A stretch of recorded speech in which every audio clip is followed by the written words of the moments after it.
जय हिंद। तो चलिए समझते हैं हम आज का टॉपिक फिजिक्स का, जो जिसका चैप्टर का नाम होता है वन लीनियर मोशन, यानी कि सरल रेखा में गति। तो इस चैप्टर में हम सबसे पहले समझेंगे कि यांत्रिकी यानी कि मैकेनिक्स क्या होता है। तो मैकेनिक्स उसे कहते हैं जो निम्न वेग से गति कर रहे हो कोई वस्तु है, तो उसके बारे में अगर हम अध्ययन करते हैं तो वो मैकेनिक्स कहलाता है। यानी कि कोई ऐसी वस्तु जो जिसका मोशन स्लो हो, यानी कि बहुत ही धीरे धीरे अगर मोशन कर रहा है, तो उसके बारे में अध्ययन करेंगे तो वो मैकेनिक्स कहलाता है, यानी कि हिंदी में यांत्रिकी कहलाता है। जैसे मान लीजिए कोई सड़क पर गाड़ी चल रही है, अगर फुल स्पीड में भी चल रही है ना, तो उसकी हम जो गति है यानी कि मोशन, हम उसको स्लो ही मानेंगे। जैसे कि अगर कोई पृथ्वी के बाहर कोई एक तारा या फिर एक उल्कापिंड की गति, उल्कापिंड जैसे मान ली उनकी गति बहुत ज्यादा होती है, लगभग 70-72 किलोमीटर प्रति सेकेंड, यानी कि एक सेकेंड में लगभग 70 किलोमीटर की स्पीड होती है। ये किलोमीटर दूरी तय कर सकता है। तो इसकी तुलना में और गाड़ी की जो स्पीड होगी 90 या 80 किलोमीटर प्रति घंटा, तो इसकी तुलना में वो बहुत कम होती है गाड़ी की अध्ययन। तो जितनी भी हमारी पृथ्वी में गाड़ी का अध्ययन होगी, जैसे गाड़ी की स्पीड हो गई, बाइक की स्पीड हो गई, या फिर कोई वस्तु है तो उसको हम लुढ़का देते हैं, ऐसी स्पीड के बारे में अध्ययन करते हैं। तो इसकी तुलना में जो बाहर की जैसे तारों की गति हो गई, कोई पिंड की गति हो गई, तो इनकी तुलना में हम इनको स्लो ही मानेंगे। और जो इन गाड़ियों की अध्ययन करेंगे, इनकी स्पीड की या फिर उनके बारे वस्तु के बारे में अध्ययन करेंगे, तो वही हमारा कहलाता है मैकेनिक्स, यानी कि यांत्रिकी कहलाता है। तो यांत्रिकी उससे कहते हैं जो निम्न वेग से कर रही वस्तुओं के बारे में अध्ययन करते हैं, तो वो मैकेनिक्स कहलाता है, यानी कि यांत्रिकी कहलाता है। जैसे सड़क पर चलती हुई गाड़ी या फिर सड़क पर चलता हुआ कुत्ता या फिर कोई वस्तु लुढ़क रही है किसी ढलान पर, ऐसी वस्तुओं के बारे में अध्ययन करना ही कहलाता है मैकेनिक्स। तो अब समझते हैं मैकेनिक्स के प्रकार, यानी कि मैकेनिक्स कितने भागों में बांटा गया। मैकेनिक्स को 3 भागों में बांटा गया। पहला स्टैटिक्स, दूसरा डायनेमिक्स और तीसरा है काइनेमेटिक्स। तो हिंदी में कहते हैं स्थैतिकी, गतिकी और शुद्ध गतिकी। तो चलिए अब इनको समझते हैं ये क्या होती हैं। तो पहला है स्टैटिक्स, यानी कि स्टैटिक्स उसे कहते हैं जो जिसमें हम स्थिर व अगतिशील, यानी कि कोई भी चीज जिससे रुकी हुई है तो उसके बारे में अध्ययन करते हैं, तो वह स्टैटिक्स में चला जाता है।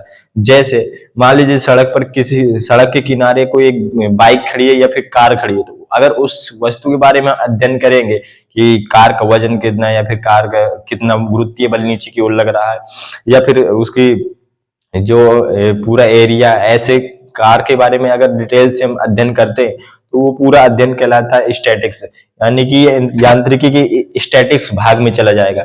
जैसे कोई भी बॉक्स अगर रखा है कहीं मेज पर, तो उस बॉक्स के बारे में अध्ययन करते हैं, तो बॉक्स का जो अध्ययन होगा वो चला जाएगा स्टैटिक्स में।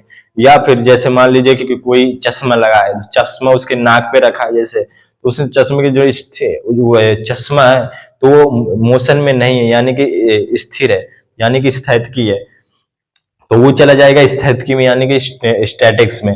अगर कोई भी वस्तु रुकी हुई है तो उसके बारे में अध्ययन करते हैं, तो वो स्टैटिक्स कहलाता है, यानी कि यांत्रिकी की वह शाखा जिसमें हम स्थिर व आगतिशील की वस्तुओं के बारे में अध्ययन करते हैं, तो वो स्टैटिक्स कहलाता है। दूसरा भाग है डायनेमिक्स, यानी कि गतिकी, डायनेमिक्स।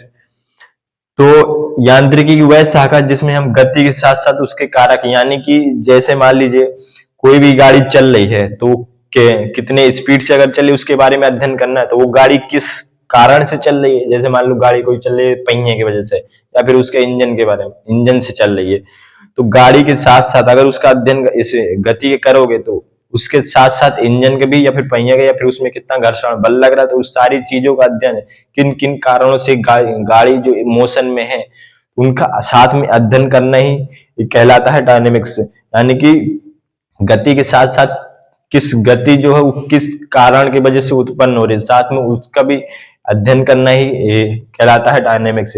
या फिर जैसे कि जो पैराशूट से लैंडिंग करते हैं जमीन पे, जो स्काई ड्राइवर होते हैं, तो जब वो नीचे लैंडिंग करते हैं तो उसमें एक ग्रेविटी फोर्स भी लगती है, यानी गुरुत्व त्वरण नीचे की ओर लगता है, तो साथ में उसका अध्ययन भी, ये ग्रेविटी फोर्स का भी अध्ययन करना, यानी कि ग्रेविटी जो नीचे की ओर लगती है, साथ में उसका अध्ययन अगर साथ में करते हैं, तो वो भी चला जाता है डायनेमिक्स में। तीसरा है काइनेमेटिक्स, यानी कि जिसे शुद्ध गति कहते हैं। शुद्ध गति यानी कि सिर्फ प्योर एकदम गति के बारे में अध्ययन करेंगे, और जिस जिस कारण से वो उत्पन्न हुई होती है उसके बारे में हम अध्ययन नहीं करते।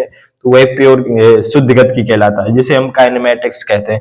यांत्रिकी की वह शाखा जिसमें केवल हम गति का अध्ययन करते हैं, ना कि उस जिस कारण से वो उत्पन्न हुई उसके बारे में। जैसे कि प्रक्षेप्य गति, यानी कि हम किसी एक बॉल को अगर यहाँ से वहां फेंकते हैं तो ऐसा जो पथ बनता है परवलयकार, तो उसको हम प्रक्षेप्य गति कहते हैं, यानी कि प्रोजेक्टाइल मोशन। तो वो उसके सिर्फ मोशन के बारे में अध्ययन करना ही कहलाता है काइनेमैटिक्स। तो काइनेमैटिक्स तो उसके कारक बारे में अध्ययन नहीं करते हैं, सिर्फ उसके मोशन के बारे में अध्ययन करते हैं, तो ये काइनेमैटिक्स कहलाता है।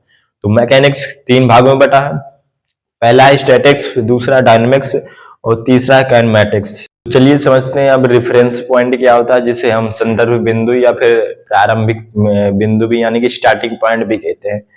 तो रेफरेंस पॉइंट उसे कहते हैं जिसके सापेक्ष वस्तु का अध्ययन गति का अध्ययन करते हैं। जैसे मान ले मैं आपसे कहूं कि मैं जैसे मान लो यहाँ से यहाँ चल रहा हूं, तो आपको कैसे पता चलता होगा कि मैं चल रहा हूं? तो इस गति को यानी कि कोई भी अगर कोई मोशन में है तो उसकी मोशन देखने के लिए हमें कुछ एक एक्स्ट्रा पॉइंट चाहिए, जिससे हमें कोई पता चल सके कि वो वस्तु मोशन में। तो उसी को हम रेफरेंस पॉइंट कहते हैं, या फिर प्रारंभिक पॉइंट या फिर स्टार्टिंग पॉइंट। यानी कि जैसे मान लीजिए कोई वस्तु चल रहा है, जैसे मान लीजिए कोई गाड़ी है, कोई गाड़ी ऐसे मान ले इस साइड मोशन में कर रही है, तो उस गाड़ी का अगर मोशन हमें देखना है तो उसके डिफरेंस में एक ऐसा पॉइंट हमें देखना पड़ेगा जो मतलब जिससे हमें पता चल सके कि ये गाड़ी जो है मोशन में है। तो मान लीजिए इसके पीछे एक खंभा लगा है जो रेस्ट पे है, तो अगर इस गाड़ी को हम टी बराबर 0 टाइम पे देखेंगे, 0 सेकेंड में, तो ये गाड़ी खंभा के बहुत ही पास होगी मान लो। तो अगला सेकेंड हो तो गाड़ी मान लो यहाँ पर आ गई, अगर दूसरा सेकेंड हुआ तो गाड़ी यहाँ पर आ गई, तो खंभा वहीं पर है, यानी कि ये जो पोल है वहीं पर रुका हुआ है, गाड़ी जस्ट टाइम बढ़ रहा है, टाइम के सापेक्ष गाड़ी धीरे धीरे बढ़ रही है, यानी कि मोशन में। तो इनके बीच की अगर दूरी बढ़ती चली जा रही है तो यानी कि ये गाड़ी जो मोशन में है। जैसे मान लीजिए मैं इस साइड टहलूं, तो मेरे डिफरेंस में जो बोर्ड है, व्हाइट बोर्ड, वो आपका जो रेफरेंस पॉइंट बन जाएगा, यानी कि प्रारंभिक बिंदु। जिस बोर्ड वहीं पर है और मैं उसके आगे निकल गया, तो यानी कि जो मैं हूँ मोशन में हूँ। तो मोशन के लिए एक एक्स्ट्रा पॉइंट की हमें जरूरत होती है, जिससे हम रेफरेंस पॉइंट कहते हैं, जिससे हमें पता चल सके कि कोई भी वस्तु मोशन में या फिर रेस्ट में। अगर ये गाड़ी 0 सेकंड में वहीं खंबे के नजदीक, तो ये रेस्ट में है, यानी कि अगला 1 सेकंड हुआ तब भी हमें वहीं आसपास मिली, उसी की जगह खड़ी मिली। दूसरे सेकंड में भी खंबे के नजदीक मिले, यानी कि जस्ट जस्ट टाइम बढ़ता चला जाएगा। तो अगर वस्तु कोई भी है तो कुछ एक रेफरेंस पॉइंट यानी कि एक जो संदर्भ बिंदु होगा, उसके अगर वस्तु नजदीक रही, यानी कि वो अगर वहीं पर स्थित रही, अगर उनके बीच की दूरी नहीं बढ़ी, तो यानी कि वो वस्तु है वो रेस्ट में है, यानी कि विराम अवस्था में। तो ये हो गया रेफरेंस पॉइंट, जिसे कहते हैं हम प्रारंभिक बिंदु, और या तो फिर हम संदर्भ बिंदु भी कहते हैं इसे। तो दूसरा होता है निर्देश तंत्र, यानी कि फ्रेम ऑफ रेफरेंस। जो रेफरेंस पॉइंट का जो फ्रेम होता है उसी को हम निर्देश तंत्र भी कहते हैं। जैसे मान लीजिए कि किसी गाड़ी के या फिर किसी वस्तुओं का अध्ययन हमें करना, जैसे ये सड़क है, ऐसे मान लीजिए इस साइड मान लीजिए कोई एक आदमी खड़ा है, अगर इस सड़क पर कोई भी गाड़ी अगर मोशन में है, जैसे मान लीजिए यहाँ पर बाइक है मोशन में, तो इस बाइक के बारे में, मोशन के बारे में, यानी फिर या फिर इसकी गति के बारे में अगर अध्ययन करता है ये इंसान, कि गाड़ी की स्पीड कितनी होगी, कितने की स्पीड से जा रही है, इसमें कितना फ्रिक्शन लग रहा हो, कितने इसमें गुरुत्वाकर्षण बढ़ रहा हो, अगर इसकी गाड़ी के बारे में अध्ययन करता है, तो जहां पर वो बाइक होगी या फिर वस्तु होगी, उसके आसपास का पूरा एरिया यानी कि जो प्लेस होगा वो पूरा फ्रेम ऑफ रेफरेंस कहलाएगा। जहां भी वस्तु का अध्ययन करते हैं तो वो जो वस्तु जिसके आसपास का जो प्लेस होता है उसी को हम फ्रेम ऑफ रेफरेंस कहते हैं, यानी कि निर्देश तंत्र, यानी कि वह स्थान जहां वस्तु का गति का अध्ययन करते हैं। तो अगर उस गाड़ी का अध्ययन करने की कितने की स्पीड से चल रही है, तो उसके आसपास का पूरा प्लेस जो होगा वो कहलाएगा फ्रेम ऑफ रेफरेंस। अब समझते हैं कि निर्देश तंत्र यानी कि फ्रेम ऑफ रेफरेंस चेंज करने से क्या वस्तुओं की स्थिति में यानी पोजीशन में क्या चेंज हो सकता है। जैसे मान लीजिए कि कोई आप किसी ट्रेन में बैठे हैं, ट्रेन में जैसे मान ले बैठे हैं आप यहाँ इस सीट में, ट्रेन चल रही है कुछ स्पीड से राइट साइड की ओर, यानी कि ट्रेन जो है वो मोशन में। तो ट्रेन में जो आप बैठे होंगे तो बाहर की वस्तु जितनी देखेंगे सारी पीछे की तरफ यानी कि बैक साइड में चलती हुई तो आपको दिखेंगे। यानी कि जैसे जैसे ट्रेन आगे बढ़ेगी वैसे वैसे जितनी भी वस्तु होंगी बाहर बाहर की ओर अगर देखेंगे तो सारी मोशन में दिखेंगे। यानी कि ये जो मोशन में पूरी वस्तु दिख रही है तो ये हो गया फ्रेम ऑफ रेफरेंस है, यानी कि निर्देश तंत्र। क्योंकि आप उस ट्रेन में बैठकर बाहर की वस्तु का अध्ययन कर रहे हैं, यानी कि वो वस्तु गति में, तो वो हो गया फ्रेम ऑफ रेफरेंस। यानी कि अगर फ्रेम ऑफ रेफरेंस अगर चेंज कर देते हैं तो वो मोशन से रेस्ट में भी आ सकता है और रेस्ट से मोशन भी आ सकता है। जैसे कि ट्रेन में आप बैठे है सीट में, कोई एक सीट में, तो बाहर की ओर देखेंगे तो जो फ्रेम ऑफ रेफरेंस होगा वो मोशन में होगा। अगर वहीं आप ट्रेन के अपने साइड यानी कि बगल में वाले सीट में कोई एक दूसरे व्यक्ति को देखेंगे तो वो आपके रेस्ट में होगा। तो फ्रेम ऑफ रेफरेंस जैसे आपने चेंज किया पूरा निर्देश तंत्र, यानी कि पहले बाहर देख रहे थे फिर अंदर देखने लगे, जैसे ही अंदर देखा तो मोशन से एकदम चेंज हो गया रेस्ट में, यानी कि जो आपके बगल में जो भी बैठा है दोस्त वो भी पूरा रेस्ट में आ गया। यानी कि जो उसकी पोजीशन है पूरी चेंज हो गई, स्थिति मोशन से रेस्ट में आ गया जब आप अंदर देखने लगे। तो जब अंदर से जब बाहर देखेंगे तो रेस्ट से वापस मोशन में चला जाएगा। यानी कि फ्रेम ऑफ रेफरेंस चेंज करने से मोशन से रेस्ट में भी जा सकता है और रेस्ट से मोशन में भी आ सकता है। चलिए समझते हैं अब की जो गति के प्रकार होते हैं, जो मतलब कितने प्रकार के होते हैं, जो डायमेंशन के आधार पर होते हैं, यानी कि बीमाओं के आधार पर। तो गति के प्रकार बीमाओं के आधार पर होता है पहले, जिसे हम कहते हैं एक बीमीय गति यानी कि 1D मोशन, और द्विबीमीय गति यानी कि 2D मोशन, और एक होता है त्रिबीमीय गति यानी कि 3D मोशन। तो इन डायमेंशन के आधार पर तीन भागों में बांटा इनको, 1D 2D और 3D। चलिए समझते हैं कि 1D मोशन क्या होता है। तो वस्तु का एक अक्ष समय के साथ अगर परिवर्तित होता है तो उसे 1D मोशन कहते हैं। जैसे मान लीजिए कि एक अक्ष यानी कि जो अक्ष होते हैं, एक्स अक्ष होता है, वाई अक्ष होता है और एक जेड अक्ष होता है। अगर इन तीनों अक्षों में से कोई भी वस्तु है, अगर इन तीनों अक्ष में से एक अक्ष में गति कर रही है तो एक्स में कर ले, या तो वाई में कर ले, या तो जेड में कर ले। यानी कि एक्स में अगर गति करना है तो बाएं साइड जा सकती है तो दाएं साइड। अगर एक्स अक्ष में गति करती है तो उसे हम 1D मोशन कहते हैं। या तो फिर वाई अक्ष में गति कर ले, यानी कि वाई अक्ष में यानी कि ऊपर गति कर ले, या तो नीचे गति कर ले, यानी कि ये हो गया वाई अक्ष में। तो वाई और जेड यानी कि एक्स अक्ष में, इन तीनों में से अगर एक अक्ष में गति करता है तो उसे हम 1D मोशन कहते हैं। जैसे कि रॉकेट जो होता है वो नीचे से ऊपर की ओर जाता है, यानी कि सिर्फ एक ही अक्ष में उस टाइम के सापेक्ष परिवर्तित होता चला जाता है, यानी कि नीचे से ऊपर की ओर। नीचे से ऊपर की ओर जाता है तो वो सिर्फ वाई अक्ष में ही परिवर्तित करता है, सिर्फ और सिर्फ एक अक्ष लेता है, यानी कि वाई अक्ष। तो एक अक्ष में अगर मोशन करता है समय के साथ तो उसकी जो मोशन होगी 1D मोशन होगी।